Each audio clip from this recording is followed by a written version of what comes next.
Review 4. Introduction. 1. Now we review again, this time aware we are preparing for the second part of learning how the truth can be applied. Today we will begin to concentrate on readiness for what will follow next. Such is our aim for this review, and for the lessons following. Thus, we review the recent lessons and their central thoughts in such a way as will facilitate the readiness that we would now achieve. 2. There is a central theme that unifies each step in the review we undertake, which can be simply stated in these words. My mind holds only what I think with God. That is a fact, and represents the truth of what you are and what your Father is. It is this thought by which the Father gave creation to the Son, establishing the Son as co-creator with Himself. It is this thought that fully guarantees salvation to the Son. For in His mind no thoughts can dwell but those His Father shares. Lack of forgiveness blocks this thought from His awareness. Yet it is forever true. 3. Let us begin our preparation with some understanding of the many forms in which the lack of true forgiveness may be carefully concealed. Because they are illusions, they are not perceived to be but what they are. Defenses that protect your unforgiving thoughts from being seen and recognized. Their purpose is to show you something else, and hold correction off through self-deceptions made to take its place.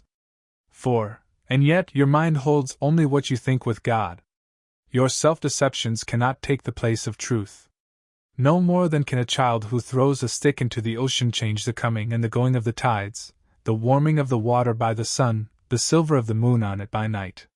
So do we start each practice period in this review with readying our minds to understand the lessons that we read, and see the meaning that they offer us.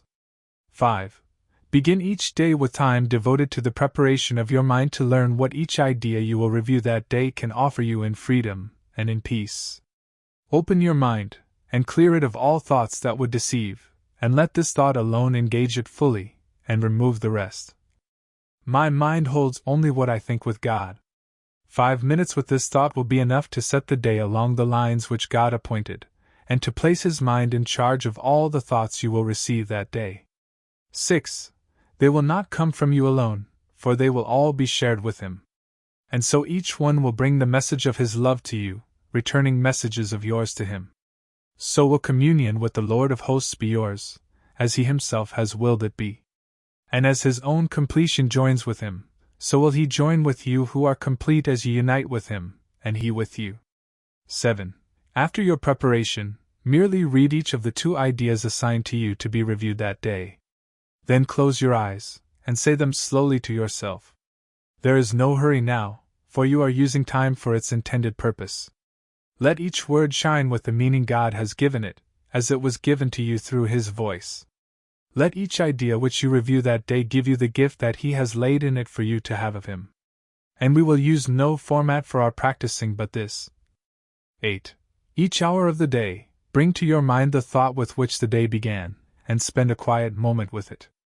Then repeat the 2 ideas you practice for the day unhurriedly, with time enough to see the gifts that they contain for you, and let them be received where they were meant to be. 9. We add no other thoughts, but let these be the messages they are. We need no more than this to give us happiness and rest, and endless quiet, perfect certainty, and all our Father wills that we receive as the inheritance we have of Him. Each day of practicing, as we review, we close as we began, repeating first the thought that made the day a special time of blessing and of happiness for us, and through our faithfulness restored the world from darkness to the light, from grief to joy, from pain to peace, from sin to holiness. 10. God offers thanks to you who practice thus the keeping of His word. And as you give your mind to the ideas for the day again before you sleep, His gratitude surrounds you in the peace wherein He wills you be forever, and are learning now to claim again as your inheritance. Lesson 141. My mind holds only what I think with God. Forgiveness is the key to happiness. Forgiveness offers everything I want.